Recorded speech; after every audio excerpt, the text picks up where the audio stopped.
Guys, welcome back to Trading for Beginners, and in this video I am going to talk about how can you unblock somebody into your Binance Square. So without any further ado, let's dive right into this exciting video.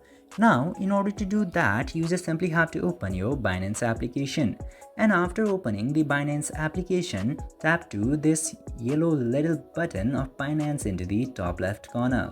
After tapping into there, select Square option from shortcut.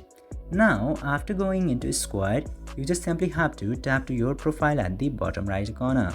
And after that, just simply tap to this gear option into the top right corner. And now, after going into there, you will get to see this blocked accounts directly.